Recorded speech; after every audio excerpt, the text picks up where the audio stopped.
Good afternoon.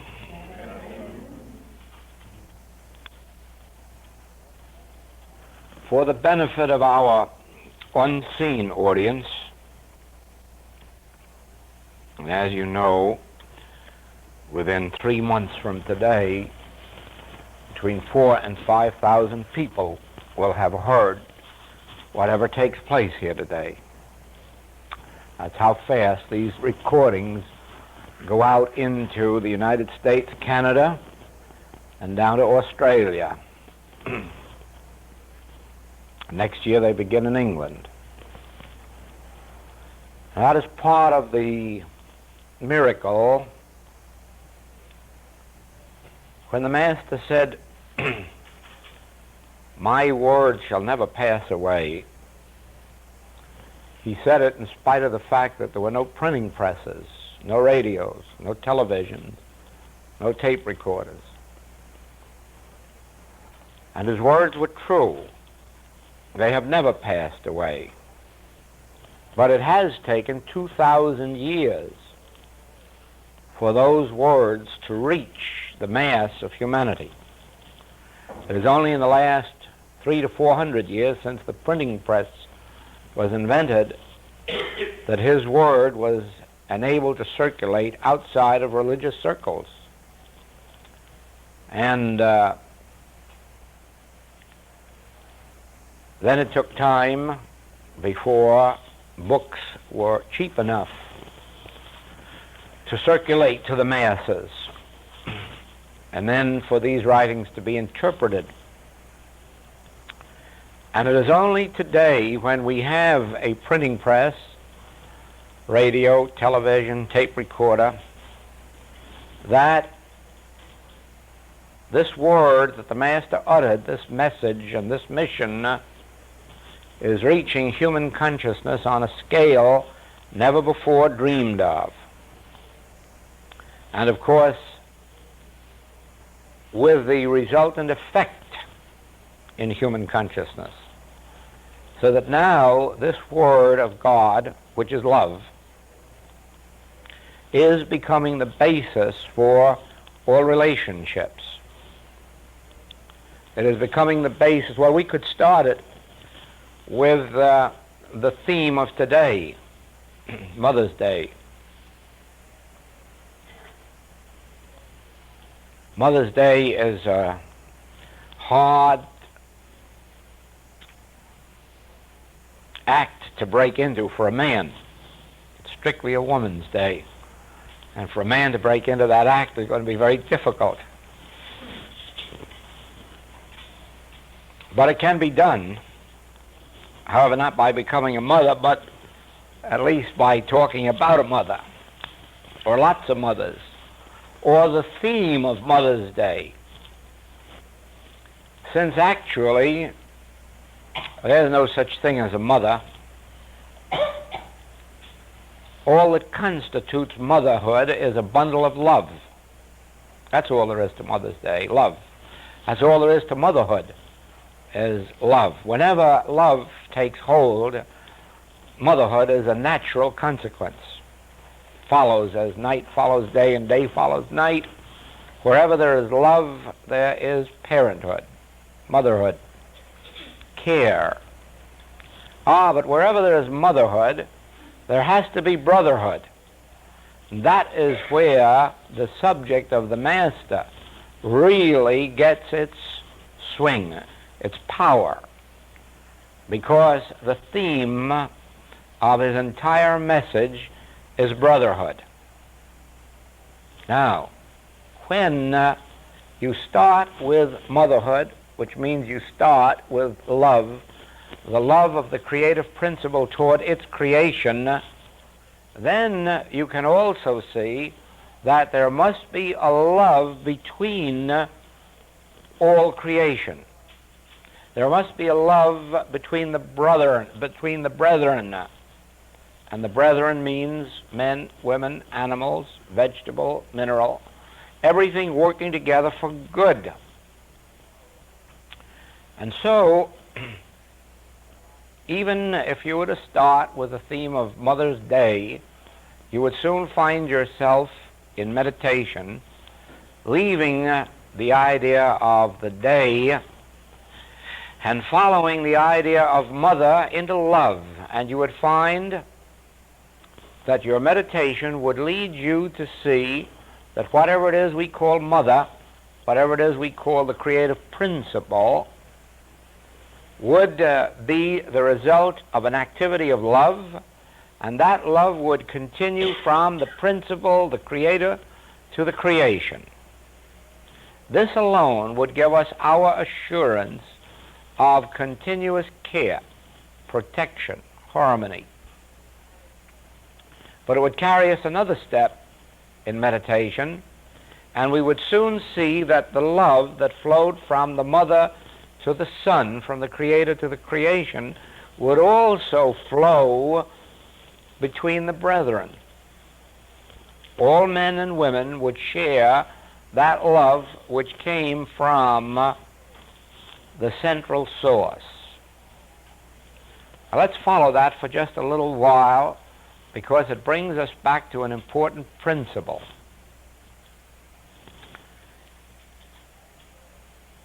And I don't know of anything more beautiful than this of J.M. Barrie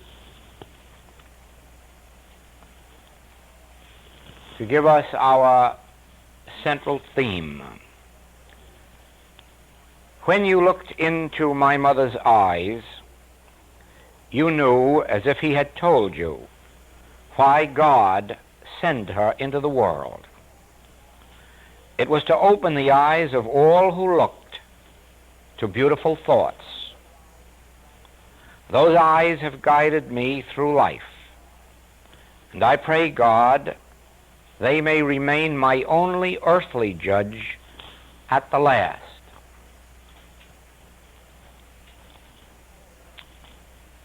Oh yes, we all see that as the very soul, the very eyes of our mother,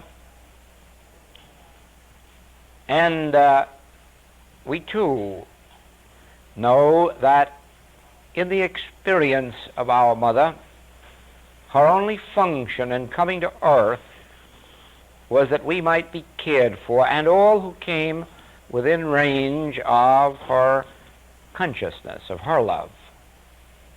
But trace that now further back and see if God's only purpose in being God wasn't to bring us here and to guide and protect and direct and maintain and sustain us. And then remember that at that final day, or on all the days of judgment that we face, that the only judgment we are ever going to know is a judgment that would transcend that even of our own mothers. The judgment with which God judges us in our sins of omission or commission is gentler even than the love that our own mother would judge us with if she were the judge at Judgment Day. We can break the fetters of old theology. We can break the fetters that bind us to our sins by the realization that there is no such judgment ever visited upon us as we have been taught by the churches. There is no such judgment. That was a man-made scheme to hold people in line. There is no such judgment. The judgment that is meted out to us is meted out to us by God. God is the mother that meets us in all our judgment days, since there is not one of them, every time we err, every time we stray from the path of what we consider integrity, we face a judgment day within ourselves. If we judge ourselves, we are apt to judge harshly. And we will give ourselves such a penalty, such punishment, that we may not be able to survive it and come back and reestablish ourselves. But if we submit ourselves to the judgment of our own mother, what would we find? Forgiveness, understanding of our weakness, understanding of our ignorance, understanding perhaps even of the selfishness of our motive at the moment. And so, in our ability to run to our mother, we would find forgiveness, a new opportunity, a clean slate. Carry that one step further, and remember that every acknowledgement of our fault within ourself is addressed to the Mother God, the Godmother, the God, the creative principle of our own being, and that the judgment that it metes out is not the judgment of a Hebrew God. It is not the judgment of a Jehovah. It is not the judgment of an eye for an eye and a tooth for a tooth. It is the judgment revealed to us through the lips of the Master. Neither do I condemn thee. Go and sin no more. Who made me a judge over you? Who did sin? This man or his parents? Neither this man nor his parents. And to Judas, who betrayed, forgiveness. And to Peter, who 3 times denied, forgiveness. And to Thomas, who doubted, forgiveness. But you see, the Master was revealing on earth the principle of the Father in heaven. He did not forgive of himself. He said, I do the works of the Father. The Father worketh, and I work hitherto. So he must have seen on the inner plane that the plan for man is not the judgment of condemnation or of punishment, but the judgment of God for man is forgiveness.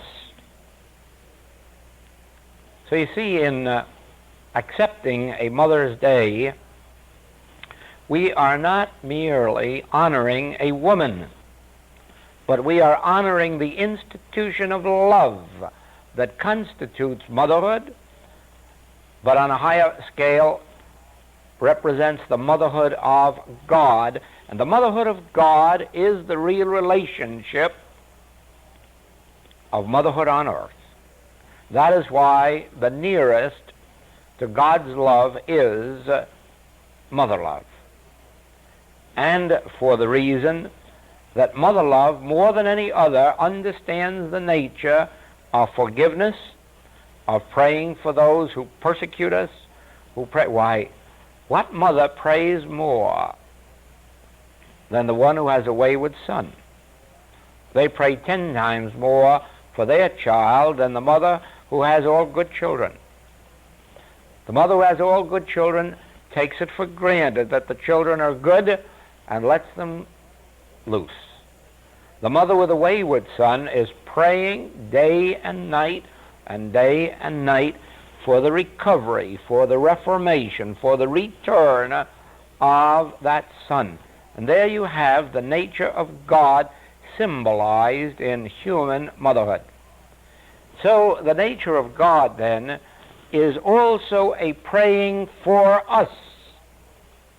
And there I would like to call your attention to one of the very radical teachings of the infinite way. Actually, we never pray. Actually, any praying that we do is only a beginning practice for the ultimate, for the day when we rise to a state of consciousness in which we can be so still, so quiet, that God does the praying within us. And then you'll find a miracle. And this is a miracle I learned inside, that God is praying for us and drawing us back to the Father's house. God knows that as humans, we are the wayward children. We have strayed from the Father's house. We have strayed from the principles of life and of truth and of love, and the Father in its own way, the Father which is also Mother, the creative principle, God is praying always to draw us back. That's why it is said, you have not chosen me, I have chosen you. It is the Father operating in our consciousness, working within us, praying, drawing us unto itself. And so it is that you find that symbolized on earth in human motherhood, where the mother is continuously praying to draw the child back to itself, to its own character, its own nature, its own virtue, its own integrity. More so, then, is the divine working within us to draw us back into the spiritual household, into an eternal brotherhood. Now, in meditating, I was led to many, many passages indicating this activity of love from the mother, from God, down into us, the brotherhood, men and women on earth, animals, vegetables, and minerals, because unless we can attract to ourselves the animal, vegetable, and mineral world, we'll find ourselves sitting here with nothing to eat and nothing to wear. We must all be a part of one. There must be a love that goes out through us, that carries with it a love into that which is inanimate as well as animate. And so in this I came across another bit, and this one of William Blake. I will not cease from mental fight, nor shall my sword sleep in my hand, till we have built Jerusalem in England's green and pleasant land. That is a vision, you see, of brotherhood. The vision of Jerusalem, the holy city, built right here in our earthly home. England, United States, Russia, what difference does it make? We cannot sleep until we have built a holy city. How can any city be holy unless we are all in love with each other and with our animals and vegetables and minerals, until we are all a part of one dynamic universe governed by one central source of love? And so, what was Blake's vision except brotherhood? And what is brotherhood except love? And where does love come from except from the mother principle or God?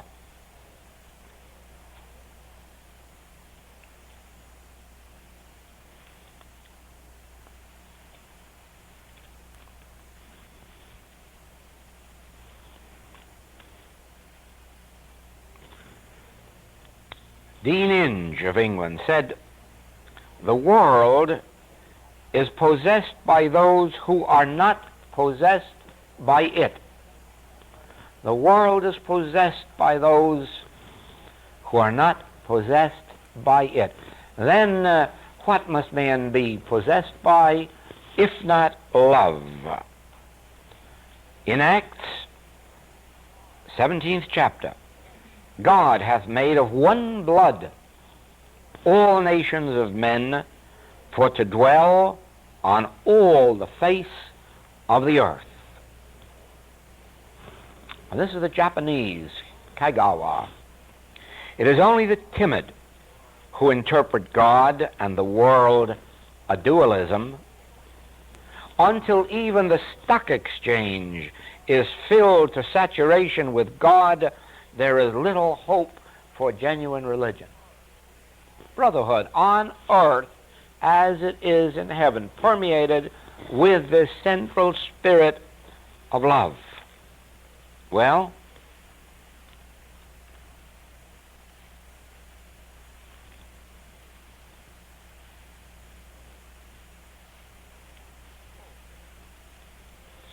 Tolstoy.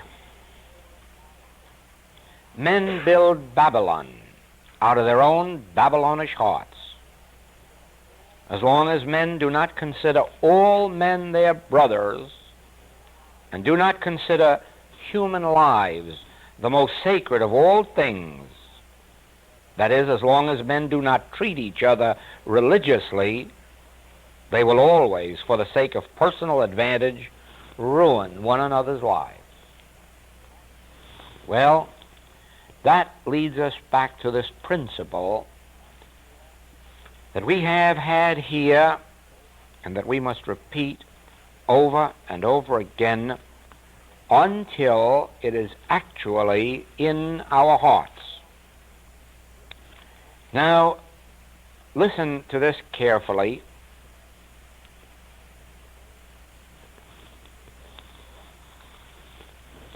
Because the first part of it you know, that the principle of life is love. That you know. And from the Master's teaching, you know that that is exemplified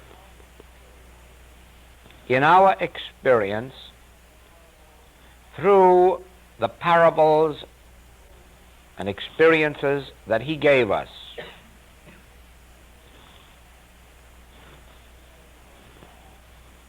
If you say you love God, whom you have not seen, do not love your brother, whom you have seen, you are a liar, says Scripture. Another Master exemplifies that in the 25th chapter of Matthew by showing us, when I was in prison, he comforted me. When I was sick, he came to me, ministered unto me. When I was hungry, he fed me. And then when he is asked, but Master, when saw we thee an hungered and fed thee? When saw we thee in prison? When saw we thee naked and clothed thee? The Master answers, inasmuch as ye have done it unto the least of these, my brethren, ye have done it unto me. In the Old Testament, you have the illustration. In the New Testament, you have the illustration of the man on the road to Jericho. The priest walked away and the Levite walked away. One ministered unto him, humanly cared for him, carried him to an inn, paid his lodging, said if any more would do, he'd come pay it on the way back. And the Master asks, which of these three loved?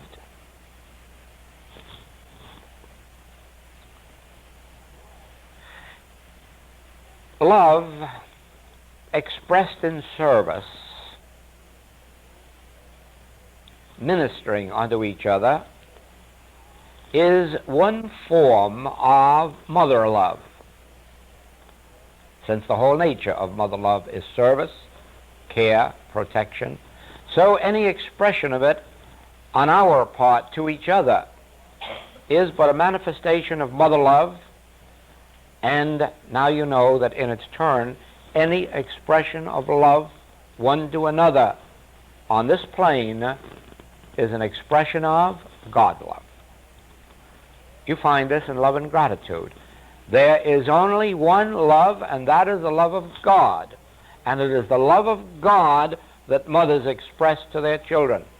And it is the love of God which we express one to another in our experience. Yes, but that is not the only form of love. There is another form of love revealed in the Master's teaching, and that is the love of forgiveness, the love which is manifest when we forgive those who despitefully use us or persecute us, when we forgive those who have trespassed against us. That also is a form of love. And here you have a direct form of God love, because that is the nature of God. Forgiveness is the nature of God. And so never fear judgment for yourself, but above all, never hold another in judgment. That is the sin of Antichrist. That is the sin which is a separation or sense of separation from the Godhead. When we do not understand the nature of forgiveness, when we do not understand the nature of praying for our enemies, we do not understand the nature of God love. Then go back to the Lord's Prayer and hear what? Forgive us our trespasses as we forgive those who trespass against us. Forgive us our trespasses in proportion as we forgive those who trespass against us. There again is a form of love. Forgiveness, praying for the enemies. Praying. Now, this is brought down into practical experience and modern interpretation in this part of the principle of the infinite way. While we cannot be excused ever from giving human service or giving service on the human plane to those who need it, while we can never be excused from practicing the act of forgiveness, nor can we be excused from praying for our enemies and for those who despitefully used us, there is yet another step for us, and that is the step that has been added in this generation. That step is consciously knowing the truth about God and man. You see, someday you will learn this, those of you who haven't found it out, that out here there is nothing but time and space. There is nothing in this room but time and space. There is neither evil nor good. If you can go back a half hour when this room was empty, you could have peeked in from a distance and said, yes, there's nothing in that room but time and space. There's neither good nor evil there. And now we come into the room. And as we come into the room, we find good, love, harmony. Oh, we could just as well as humans have brought evil with us: hate, envy, jealousy, malice, gossip, rumor, scandal. We could have brought that, but it wasn't here. It wasn't here. It took man to bring it. Just as in some of our South Sea islands, there still are islands where there is no disease, but neither do they allow white men to land there. Because where the white man goes, he brings disease. How does he bring disease? It isn't in his body. It's in his material consciousness. His envy, jealousy, greed, lust, animality, acquisitiveness. Wherever he goes, he carries that with him because he has lost civilization. Now comes the return to the Father's house, when consciously, wherever we go, we have to carry truth. And truth doesn't mean a teaching that we give to somebody out here. Truth means a teaching that we put into practice. We never have to send out missionaries. We never have to proselyte. We have to live the truth that we would be preaching if we were preaching. We have to live the truth that we would send out in tracts and with missionaries. Then, by living it, that example becomes the light. I was reading just the other day a minister saying how horrible it is to send missionaries out into foreign countries and have the natives look at you and say, why do you have so many missionaries from so many sects? Don't you agree on your own teaching? Now, what are you trying to teach us if you aren't agreed on it? And what is this teaching that you are bringing to us and the men in the background ready to take over our property who travel with you? Oh, don't you see? Not even human good am I talking about. I'm not talking about being good to the natives. I'm not talking about being good to each other. I'm talking about this higher thing that has come into our understanding in this generation, which is a knowing, a conscious knowing of the truth about each other, so that we don't sit here and judge of human goodness or human badness out here. We sit here ignoring the human goodness and the human badness, but a constant conscious realization of the spiritual integrity that is at the heart and soul of every individual.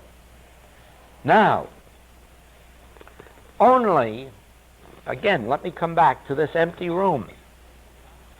There's no truth in the room, no life in the room, no love in the room. There's nothing here but time and space. We come into this room, and then the room takes on the atmosphere of our consciousness, and it either begins to be a hubbub of noise, talk, troubles, sickness, gossip, rumor, or a group of people abiding in the truth consciously within themselves of God and of God's creation. And then what happens in the room? People walk out healed. People walk out comforted. People walk out with less trouble on their shoulders. Why? In this case, it wasn't even a human service. It wasn't even a human catering. It wasn't even a human desire to do good. Oh, no. It was the ability to sit and judge not after appearances, but judge righteous judgment. Now, one with God is a majority. And if one sits in this chair or stands on a platform and refuses to see good people, bad people, rich people, poor people, stingy people, stupid people, and withholds all judgment and criticism and condemnation, but sits here saying no matter what the human appearance may be, Christ sits enthroned in your soul. Christ is the living breath of your body. Christ is the Savior unto your life, your body, and your business. One with God is a majority, and in some measure, those who are receptive and responsive will receive healing mentally, morally, physically, financially, whatever the need may be. But the miracle comes when our entire student body come into the room, knowing that there is no good here and no evil here. So whatever is to be experienced in this room must be as an activity of their own consciousness. And then as they take their seats and realize, why, the only thing that's going to take place out here is going to be a reflection of the truth in my consciousness. Then they sit here in peace and in quiet. And in the realization, just think, the activity of truth fills my consciousness, and because the activity of truth fills my consciousness, that's all that's externalized here. There's nothing externalized in this room except the activity of your consciousness and mine. And so, as you sit here, busily engaged in the activity of truth, knowing, declaring whatever truth you know about God, about the Christ, about spiritual creation, about spiritual law, spiritual supply, spiritual substance, that's what becomes, yes, Father Divine's term is tangibilized out here. Yes, whatever truth is active in our consciousness becomes visible and tangible in the manifest world. If we sit here as a group of mourners worrying about atomic bombs, we'll have an atmosphere black enough and thick enough to cut it. And we'll send each other out into a world of accident, limitation, tragedy. But if we sit here without any human judgment upon each other or upon the world, and realize the activity of truth in my consciousness becomes tangible out here as effect. Do you see the responsibility that rests on your shoulder and mine to maintain the harmony of our lives and of each other?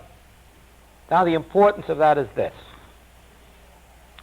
The same thing happens in your home. In your home, there is neither love nor hate. There is neither sin nor disease. There's neither accident nor poverty. None of those things are in your home. What becomes visible in your home becomes so through an activity of your consciousness. And you are either busy with thoughts of sin, disease, death, lack, or limitation, ignorance or fear, or you are busy knowing the truth. Ye shall know the truth, and the truth shall make you free. Now, if you go into that empty home of yours and keep an activity of truth going in your consciousness, in some measure it will be expressed in the home. Well, you say, but the rest of the family do not. That has nothing to do with you. You may not be able to make your home a complete Jerusalem any more than Blake could make England a complete Jerusalem. But at least he says, I will not rest until all men accept this view. And so you can say in your home, I will not rest from knowing the truth until it has encompassed every member of my family. Not by preaching, not by sending out missionaries, not by proselyting, not by throwing truth down their throats, by living it inside, by continuously knowing the truth. Outwardly keep silent about it, never voice it, and don't even leave the books around unless you know they're welcomed. But here is where the Master makes the demonstration for himself and for all his followers in the silence of his own being. He goes away for 40 days and never talks a word, and then comes back and heals the multitude. So we can always go away for 40 days into our bedroom or into the bathroom or out in the patio. And there in the silence we can commune with God, we can know this truth, keep consciousness active with truth. Then when we come back into the room, at least there's some measure of truth in it. Before there wasn't. But now that you are in the room, there is a measure of life, truth, love in your consciousness, and therefore externalized. You cannot have an activity of truth in your consciousness without its externalization. The Word must become flesh. Why? The Word is flesh. The Word in consciousness is flesh outside, that is, tangible outside, manifest, expressed outside. There's no such thing as a virtue in here that is not manifest out here. There's no such thing as integrity here that isn't manifest in outward honesty. There's no such thing as love in here that isn't expressed outwardly as forgiveness, tolerance, so forth and so on. Now, this is true in business. There is no such thing as a good business or a bad business. All business is dead. It's just a lot of shelves and fixtures and dead stock. What makes a business successful or unsuccessful is the activity in the consciousness of first of all, the chief executive, then through him all the way down the line. And usually a business, just like a home, reflects the nature of the head of it. Usually the intelligence and integrity of the head of a business is reflected all the way down the line, if not 100% enough, so as to make that business good. And so it is with a home. Every home reflects in some degree the activity of the mother. That is why there are more women in religion than men, because women actually are the heads of the household. They are actually the heads so far as discipline, integrity, loyalty, fidelity, care, protection, support. That's all a woman's job. And that is why there are more women in religion, because their need is greater. They have to discipline an entire household, not only themselves, but an entire household, and sometimes a schoolroom too. And so you see, it is just as necessary for men to have it, but it begins with women. Now, remember the point of this principle. Your world has no good in it and no evil in it. Your world is dead, like this room. Time and space, that's all there is here. Now if we come in and say, what a restful atmosphere. Where did the restful atmosphere come from? The paint on the wall? Cover on the furniture? No. It came from the consciousness, because you could have a first-class cocktail brawl here and come in after it and see if that atmosphere of peace is here. And you know it won't be. And it'll be the same furniture and the same paint. I don't know. There is no good or evil in your world or mine. The good or evil is brought into our world by our state of consciousness. Now then, choose ye this day whom you will serve, God or mammon. Choose ye this day whom you will serve.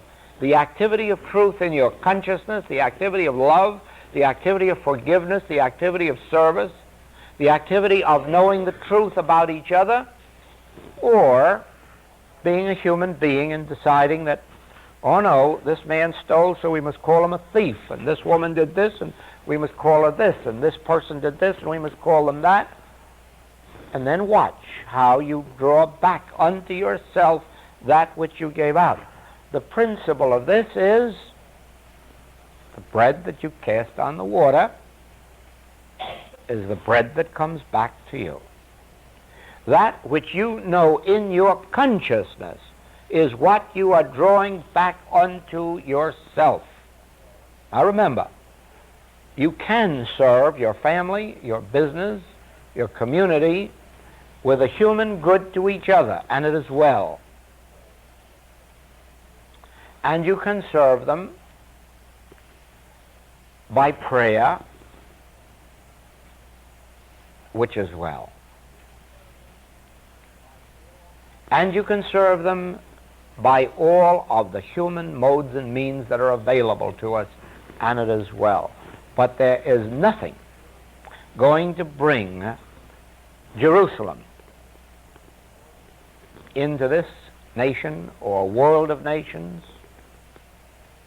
Nothing is going to bring the second coming of the Christ except one thing, and that is the activity of truth in your individual consciousness. Now, your individual consciousness may not save the world. That's true.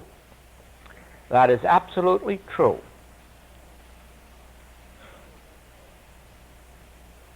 But you will admit this, that the activity of truth in Buddha's consciousness, in Jesus' consciousness, has done an awful lot for the world. The activity of truth in one Mary Baker Eddy, the activity of truth in one Myrtle Fillmore, has done an awful lot for this world. And who were they? Mrs. Eddy, a housewife, Mrs. Fillmore, a housewife, Jesus Christ, a carpenter, later a rabbi. But the activity of truth in their consciousness reached these millions. And so it is. The activity of truth that has come through the infinite way. I wish you could see the mail and see how a man here, a woman here, a dozen here, a dozen there, respond to this thing, and you are just the same. We're all the same. The activity of our truth and our consciousness first becomes a law of harmony unto us, and then unto those who are nearest us. Not always everyone close to us, not always our relatives, certainly not always all of our relatives or friends, but that's not your concern of mine as to who is going to benefit. The one thing needful is that your world is a blank, and you choose what your world shall be. Now, agree that this room is empty, and that there's neither good nor bad in it, and that the good and bad that we experience is going to be determined by what you and I bring into it. And then watch what you bring in your consciousness. When you determine, I will only enter this room in the realization of God as the teacher, God as the student, God filling all space, God as the atmosphere and perfume, God as the relationship between all of us who sit there, watch the miracle that will happen in this room. Why, you'll have healings such as haven't been known since the day of the Master. And what causes healings? The activity of truth in consciousness. Certainly, the teacher has the first responsibility. The practitioners have the next responsibility, but finally, the students have to take over and accept their responsibility. Healings take place. Healings mental, physical, moral, financial. Healings take place only in proportion to the activity of truth in consciousness. Whether that healing is to be in my body or my affairs, your body or your affairs, or whether it is to take place collectively in the body and business of all of our affairs. But I first am responsible for having brought the group together. I am responsible for maintaining an activity of truth in my consciousness, which means that I am not permitted to sit in judgment on person, place, or thing. I am not permitted to judge who is good and who is bad, who is generous and who isn't, who is moral and who isn't. I can only sit here and know that God is the soul of every individual in this room. There is the beginning of the responsibility. From there on, everyone in this room who has ever done healing work, everyone who has ever had any part in either the healing ministry or teaching ministry, is next responsible that they hold up my hand. They have to uphold me. And the only way they can do it is to forget me and hold up truth in their consciousness. As long as they sit in this room knowing that God is the only activity taking place here, that love is the only activity, forgiveness, understanding, that the principle of God is expressed among all of us, they are holding up my hand, and now we have a master and 12 disciples all at work in this room. Do you see that? We may not be equaling the work of Jesus and John and Peter and Paul and Luke and so forth, but it is a degree of the master and it is a degree of disciplehood, and it is effective not only in our midst, but remember this, thousands within a few months will be partaking of the nature of our consciousness sitting here in this room. They will be feeling, as the words come out, they will be feeling the life, truth, and love that is manifest this moment in this room. Now do you see what this room is filled with this minute? Before we came in, it was empty. Now here it is, alive with life, with truth, with love, with understanding, with compassion, with forgiveness, with generosity, with equality. Do you see that? But we brought it here. Where did the disciples go? Where did the people go for healing? To Jesus. Why? Because Jesus was the activity of Christ in a man's consciousness. Without Jesus, where would the Christ have been? Suspended in space somewhere. of no avail to anybody. Christ had to be made manifest as Jesus. But this same Christ had to be made manifest as teachers, practitioners, ministers. So it is here. Oh, you might say, why, even if we're not here, Christ fills the room. Little good to anyone.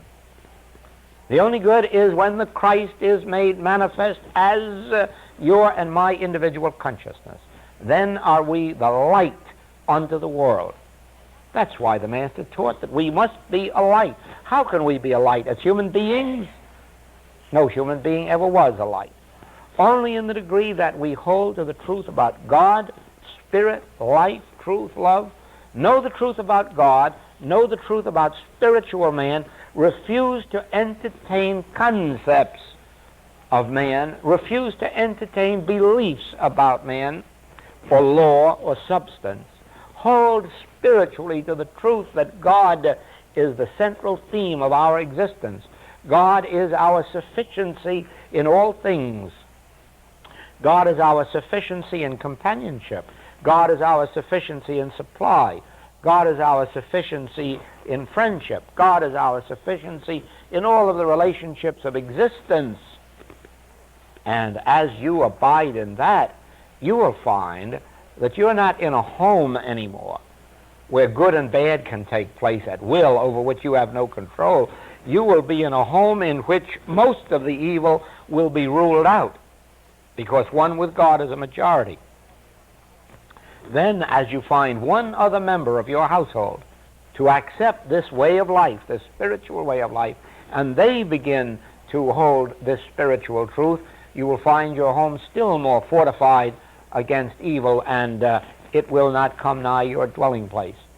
And eventually you'll find that every member of your household will be standing fast in their Christhood, judging no man, forgiving everyone. And remember, reading this in books is only a step. Until it is put into practice by each and every one of us, even in small ways in the beginning. If we only do it in small ways, if we only remember these things 3 or 4 times a day, it will ultimately lead to our remembering them 8 and 10 times a day. That will lead ultimately to them filling our consciousness, or as Paul says, pray without ceasing. We will be knowing the spiritual truth without ceasing. Then we will make a Jerusalem out of this world. Thank you.